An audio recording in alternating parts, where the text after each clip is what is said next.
ఆ గొర్రె ఎక్కడికి పోయిందో, ఏమైపోయిందో, ఏ అరణ్యంలో ఎక్కడ చిక్కుకొని పోయిందో అనే ఒకే ఒక్క తపనతో ఆ కాపరి వెతుక్కుంటూ వెతుక్కుంటూ వెతుక్కుంటూ వెతుక్కుంటూ వచ్చాడండి.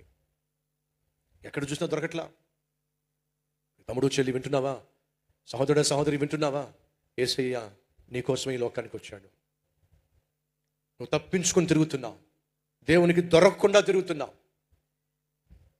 ప్రమాదకరమైనటువంటి స్థలాల్లో తిరుగుతున్నావు, ప్రమాదకరమైన మనుషుల మధ్య తిరుగుతున్నావు, ప్రమాదకరమైన వాటిని తాగుతున్నావు, ప్రమాదకరమైన వాటిని తింటున్నావు, ప్రమాదకరమైనటువంటి జీవిత విధానాన్ని ఏర్పరచుకుంటున్నావు. అయినా సరే నిన్ను రక్షించాలనే నా యేసయ్య తాపత్రయపడుతున్నాడు. నువ్వు ఎక్కడికి వెళితే అక్కడికి వస్తున్నాడు, నిన్ను ఏదో విధంగా రక్షించుకోవాలని చెప్పి. అయినా పట్టించుకోవే, అయినా పారిపోతావే. ఊహించుకోండి, కాపరి ఆ గొర్రెను రక్షించాలని, ఆ గొర్రెను పట్టుకోవాలని ఒకవేళ వచ్చినప్పుడు ఆ గొర్రె తప్పించుకుని వెళ్ళిపోతుంది అనుకోండి. కాపరి ఏమంటాడు తెలుసా? నువ్వు నశించిపోకూడదని నేను వచ్చాను, తప్పించుకుని పారిపోతావేమిటి? అడవి మృగాల నోట్లలో పడకూడదని చెప్పి నేను వచ్చాను, తప్పించుకు పారిపోతావేమిటి?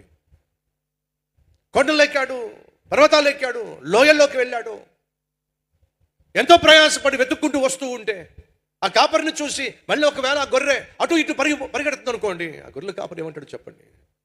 నీకోసమే వచ్చా, నువ్వు క్షేమంగా ఉండాలని, నువ్వు భద్రంగా ఉండాలని వెతుక్కుంటూ వచ్చా, పారిపోతావేమిటి? తమ్ముడు వింటున్నావా? పారిపోతున్నావు. అమ్మ చెల్లి వింటున్నావా? పారిపోతున్నావు. ఆయన చేతుల్లో పడకుండా, ఆయనకు దొరకకుండా అటు ఇటు పారిపోతున్నావు. అలా పారిపోవడం వల్ల నష్టం ఎవరికో తెలుసా? నీకే నష్టం.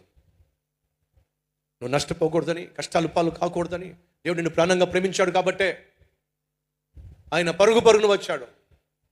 ప్రేమ కలిగిన వాడు కాబట్టే పరితపిస్తూ వచ్చాడు.